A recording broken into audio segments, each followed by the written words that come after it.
So I'll give you mine. Okay. No phone in the bedroom at night. Charge it outside. Interesting. It's an instant 15% quality of life increase. Why?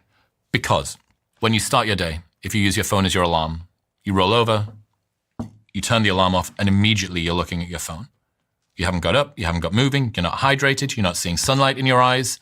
You are hit in the face by the world telling you what's happening, as opposed to you having a tiny little microcosm of peace, this little oasis for you. And I get it. People that have got young kids are hit in the face by the children, not by the phone.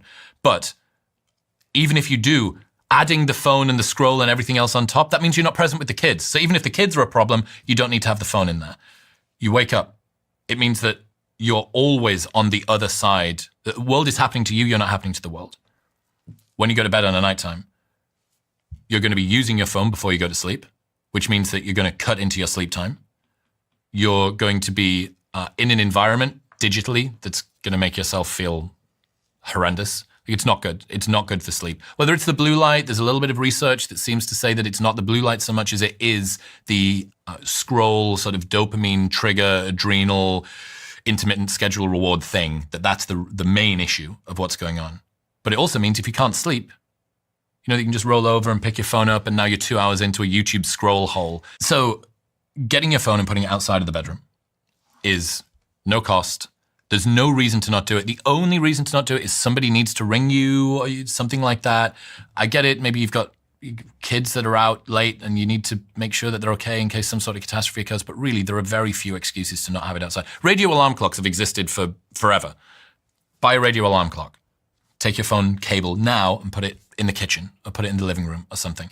Or put it on the other side of the room, right? Because you don't want to wake up with no charge on your phone. It's the single biggest improves quality of sleep. It means that your mornings are better. It means that your nights are better. It means you're less distracted. It means you spend less time on your phone. You're forced to do something even tiny bit more productive, like watch Netflix or read a book or talk to your partner. Morning walk every day. Okay, Morning walk. Slightly higher effort.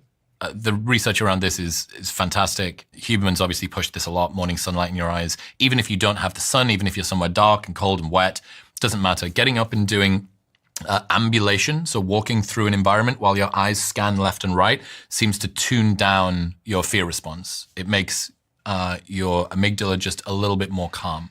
So regardless of whether, if there's sunlight, fantastic, that'll be even better. 5 minutes, 10 minutes. And I know people have got structural limitations. This is me assuming that you've got like 20 minutes on a morning that you could slot this into. And if you're not waking up with your phone in your hand, that probably is the 20 minutes, right? Little walk, bit of fresh air, just get up, put your shoes on, get going, just get moving. You don't need to think. You don't need to do anything at all. Don't need to brush your teeth, get up and go. Probably need to go to the bathroom actually. Get up and go.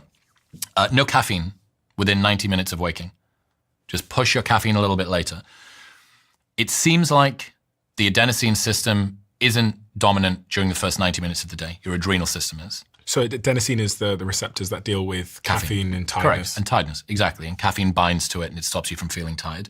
Salt acts on your adrenal system. So if you use some sort of electrolyte drink first thing in the morning, that will help to get that moving. But the main reason for this, regardless of the research, most people have a 1 p.m. slump, feel a little bit tired.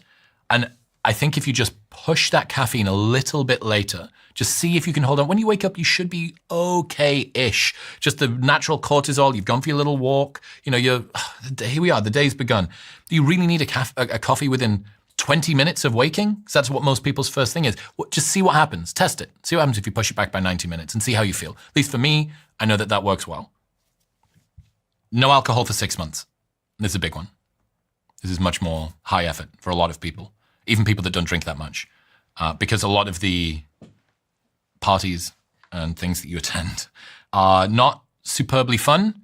And some people use alcohol in order to make their family or the wedding or the birthday a little bit more comfortable. Social lubricant. Correct. Yeah, of course. But if you take alcohol out for about 6 months, what it forces you to do is think, do I really want to go to that party?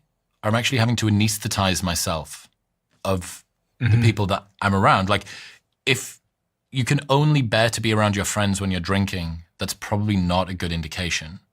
And if your friends only want you to be around them when you're drinking, they're not friends, they're drinking.